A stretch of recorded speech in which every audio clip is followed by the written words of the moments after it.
Peace, peace, peace. I am Philip Roundtree, and you are tuned to episode 43 of Hashtag You Good Man.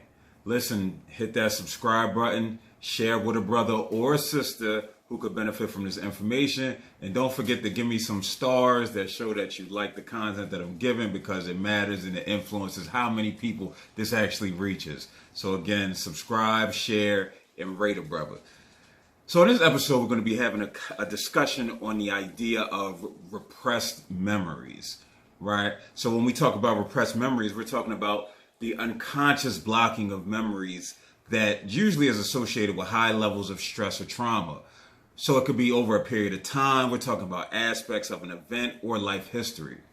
And this was brought to light, one, because I'm writing my memoir, for those who don't know, and I'm writing a memoir about my life. And also, when I go out to speak, I usually have this conversation about an experience that I had when I was probably about in 8th grade. My mother had a nervous breakdown while I was en route to school. And I didn't remember that memory for the longest time. And I'm not sure what triggered it or what brought it back to my conscious mind. But I remembered it, and it was just like, wow, I actually experienced this. And then as days and weeks went on, I started to remember more and more details about the situation. And so when I go out and speak about mental health, which I've been doing for the last 3 years, I usually tell that story about how I usually say, when I was in 8th grade, en route to school, my mother had a nervous breakdown, and I was still expected to go in and achieve and perform, yada, yada, yada. And so I called my mother and I was like, yeah, Mom, I tell this story about when you had a nervous breakdown. And she was like, that never happened. And I was like, wait, am I misremembering? Because that is something about repressed memories where we might actually misremember. And so that's why there's some debate within the psychology community as to how valid repressed memories are. And so I'm just like, listen, I know I wasn't drinking at the age of 13, which some people do, or smoking to where my memory was that bad. I wouldn't pick up a drinking habit until college. But I swore I remembered this happening. Lo and behold, she would contact me probably a few weeks later and bring this up in conversation and say, I didn't know you remembered that. And it's the idea when we talk about trauma, how often what's impactful for me to somebody else, they might not think much of it, right? Especially when we're experiencing secondhand trauma. And so with that being said, it was the idea of repressed memories coming up. Also, a friend of mine, he went back to Africa to take his family to spend time with his family over in Africa. And so he asked me, he said, Phil, do you have memories of life before the age of 10? And I was like, yeah, my memory is kind of shoddy because we do talk about the drinking that took place in college and what have you. But I said, yeah, I do have some memories. And he went on to tell me how he doesn't have memories prior to the age of 10. Right. And so he wanted to have a conversation with his father about experiences that he vaguely remembers prior to that time. And so he asked me my professional opinion. And so I'll get into what I told him a little bit later. But this all brings it back to just this idea of repressed memories and how impactful it can be to our mental health. Right. And so when we talk about trauma, we talk about those who repress memories, we're talking about they're most common in victims of violence, individuals who experience violence at an earlier age. I'm getting better with saying victims because we're not victims, we're survivors when we experience certain things. So we're talking about survivors of sexual abuse, survivors of physical abuse, or any other painful situation. Anytime we make it out of a situation, we're surviving with the ultimate goal being to thrive. And so again, that's when we see a lot of the repressed memories, a lot of memory repression taking place. It's usually in childhood, due to an adverse experience. And so what happens is it's a detachment from reality which take place, right? So think about it on your day-to-day. Think about how you might catch yourself daydreaming, right? You catch yourself daydreaming, a period of time is just gone, and you have no idea what happened during that period of time, and you're trying to find it and figure out what happened. I know for some people, including myself, it happens when I drive. I might be on my phone, right, which I shouldn't be doing. And I'll be like, dang, I done went about a mile and I have no recollection of what happened, right? So this is, repressing memories and detachment and dissociation taking place in a much milder form than it is when we're talking about sexual abuse and physical abuse or what have you. And so to understand memory repression, we have to understand why it takes place. And so it's the idea that it's for psychological and physiological safety. In order to survive day to day mentally, where we aren't experiencing severe bouts of depression and anxiety, which then influences physiological triggers like appetite, not eating, and migraines, our brain says, hold up, you know what? That shit was rough. That experience was rough. You know what? In order for you to cope, all right, I'm going to just push that all the way to the back. Because it's not necessarily gone, but we push it so far back in our mind unconsciously that, it's like it's not longer there and potentially like it no longer happens. Now, again, when I talk about the debate that's happening within the psychology profession, it's this idea of how truthful are these memories when they do come back up, right? Because then if it does indeed come back up, we might be starting to add pieces to it to help fill this narrative that we might have already created or that we need to create for one reason or another. So we talk about survivors of some type of sexual abuse, right? It's not to say that they're not credible, but when events do take place so long ago and we really start to recount it, we might start adding things in to fit the narrator, to fit the narrative of who we think the perpetrator is to be, or what the situation was regarding that situation. And we find that at times that it can be indeed unreliable, unintentionally, right? But again, we're talking about memory. Think about how difficult it is sometimes for us to remember the positive things and the healthy things that we've experienced. And so memories, negative memories that we experience, we try to do our damnedest to forget about it. And so trying to recall that in high tense situations can be difficult. And so when we talk about what can bring about repressed memories, we're talking about triggers, right? We're talking about smells, people, sounds, locations. When we talk about locations, I was filming a video just about my story, and it's on YouTube on my channel, Quantify LLC. And I went back to my elementary school where this one traumatic situation took place with my mother. And as soon as I stepped on the property, all of the feelings came back. Those emotions came back about my time there, right? When we're talking about me being the smelly kid for a short period of time, me not being one of the popular kids, me being overweight. And then the experience that happened with my mother, all the physiological response came back. Now, cognitively and mentally, I had already worked through these issues. I worked through them already. But there's still that physiological effect of being in that setting. It brought back all of those emotions. And it caused me to cry right there on the spot because it felt so real, right? It felt so real.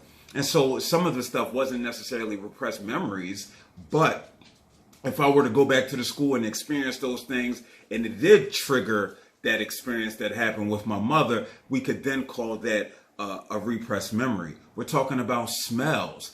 It's a story that Charlemagne tells. If you're not familiar with Charlemagne from the Breakfast Club, he talks about how he was sexually abused by his babysitter. She was older. And what caused it to stop was the smell of her jerry curl. Right? The smell of her jerry curl caused him to stop. Now, I'm sure if he's in a setting, now granted, people don't wear jerry curls anymore, but you still have activators or what have you, and he tends to laugh and make light of it when it is indeed a serious situation where a lot of, young boys and men have been sexually abused by babysitters, both men and women. and it's viewed as an expectation, a badge of honor to have sex with somebody older, even though it's in a form of child abuse like his was. But if he did smell that activator, right, that the Jerry curl juices that he makes light of, it could very well indeed put him back in that space. And that's what we see a lot of with sexual abuse victims, sexual abuse survivors, forgive me.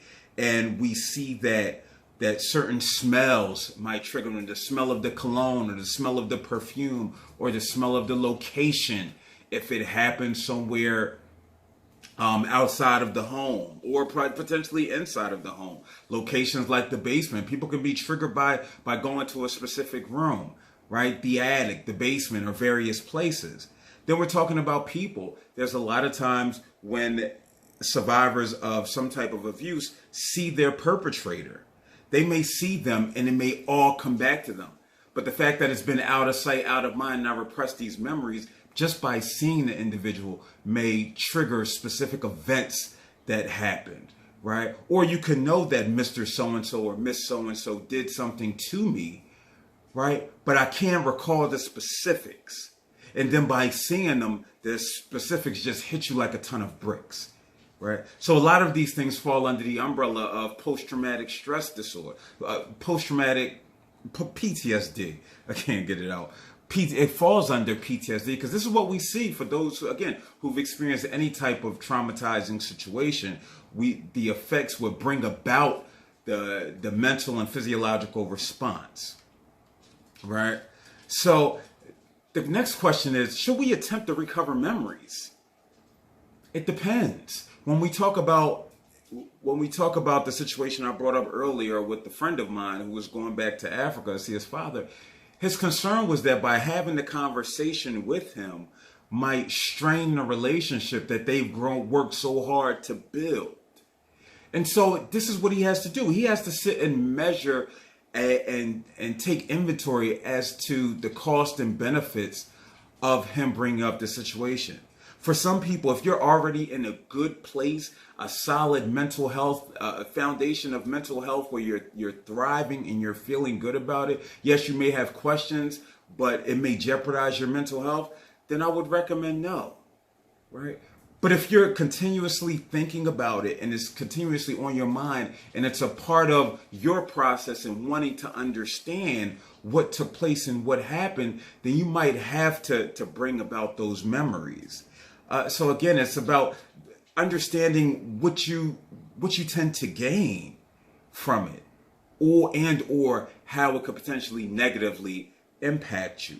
And so for him, I can't tell him yes or no, right? That's something that he has to feel his way through. He has to listen to himself. We have to listen to our bodies. We have to listen to our mind and our spirit. If he gets under there and it's eating at him, right, then he needs to bring it up. Now, the response is going to be the response from his father. But maybe he just needs to get it out in order so he doesn't perseverate on it for longer periods of time. Or it may have some answers for him, and it may start to allow him to heal. And again, in instances of abuse and other behaviors where psychological effects are a result, when we talk about depression, anxiety, that stress that can negatively impact us, again, not sure. If you already are experiencing the effects like depression and anxiety, then it may be in your best interest to start to unpack what it is that you've experienced so you no longer have to dwell in this emotionally unhealthy space. This is when you elicit the services of a therapist, which I'll get into a little bit later. So real quick, I'm just going to go over some signs that you could indeed be repressing childhood memories. If you start the sentence with "I'm scared of," right? This could have manifested in your childhood. And so it could be a phobia, it could be, again, specific locations or what have you. But if you start the sentence of "I'm scared of," you might need to unpack why that is. Now, for me, I don't like dogs, right? I'm not a fan of big dogs in particular. Why? because I was chased by a dog at an early age. I had to jump a fence and I cut my finger, which I still have the scar to. If you can see it, can't see it? All right. And that's for those who watching on YouTube. But that, I don't want to say I have a phobia of dogs, but I have a strong dislike for dogs. And so that's a result of a childhood experience that I had. Now, granted, I can recall that, right? I can recall that vividly. But what I can't recall are the emotions that I felt in that moment in time, which I've learned to suppress. That was until I was running and I ran next to a gate and it was a pit bull right there. And that all those feelings came back. So again, it's not just about the mental aspect of it, but it's about the physiological response to the repressed memories. And so what it brought about is it brought up so much outside of the fact I was hardtailing, but it brought up those memories. So again, I'm scared of. That may be a sign that you're repressing some type of memory and it may be worth exploring. The idea of not wanting to be alone. We're talking about attachment issues. You might have been left alone for a period of time in your youth. Or you could have been bullied where you've isolated yourself. You may be able to recall that you were bullied, but not about those feelings. And you'll see me and hear me harp on the emotional and physiological response because the body doesn't lie. Our mind can convince ourselves of a lot of things, but sometimes our mind and our body aren't congruent. They're not on the same page. And the mind can be like, yo, I'm good. Think about it. When you might see an ex that you might have loved forever. I know I got several of them. Right? It's not until you're in that moment, until you're in that experience and that physiological response either comes or it doesn't, that lets you know how over the situation you are. And so again, we're talking about these attachment issues where you might have been left alone or bullied. You might not remember, right? But again, that can be a repressed memory, because you did experience that at such a young age. And so it's better to push it out of your mind again so you can survive and hopefully thrive. And as I talked earlier about specific symptoms and triggers, I hate that smell. The smell is so powerful. Smell is one of our most powerful senses that we have, right? And so, again, abuse survivors, they may be triggered and it may remind them of a situation. It may be offering them more detail, more information into that situation. And so, again, if you find yourself being triggered from these, or you might be scared of something, you have this fear of being alone, it may be something worth exploring in therapy, which I identify as being a solution. Listen, when we talk about repressed memories, it's important that we go to a therapist who's well-versed in trauma. If you listen to my How to Find a Therapist podcast, which is a few episodes ago, go check it out. There's so many different specialties and concentrations and expertises that therapists have.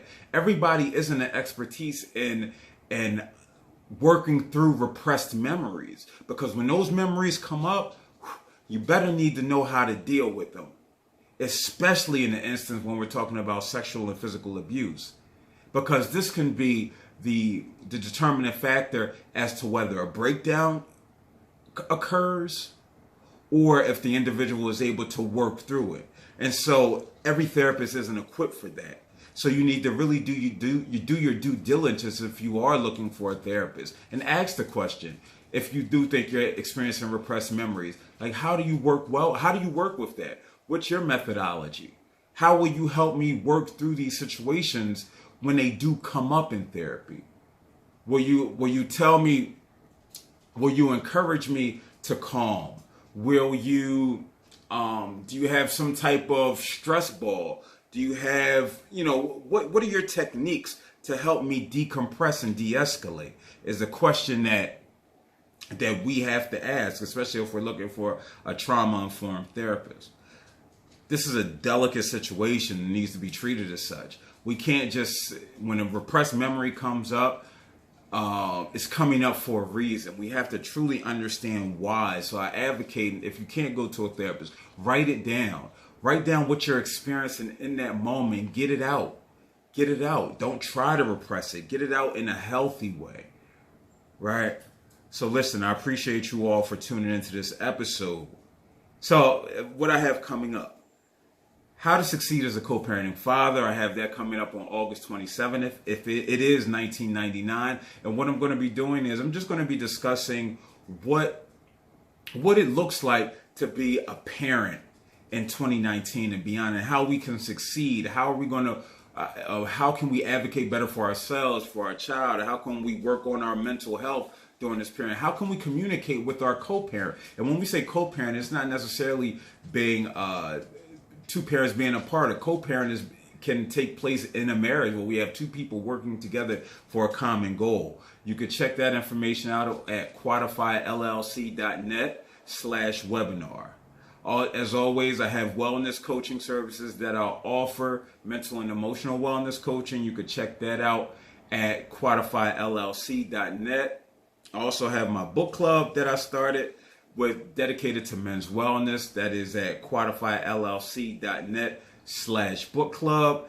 That will be meeting on September 11th, 2019. It's all virtual, so you can do it from your phone. The first book that we'll be reading is Heavy by Casey Lehman. Follow me on Instagram and Twitter, even though I'm not on Twitter, at Phil_Quantify. And again, check out the website, www.quantifyllc.net. I appreciate you all. Peace.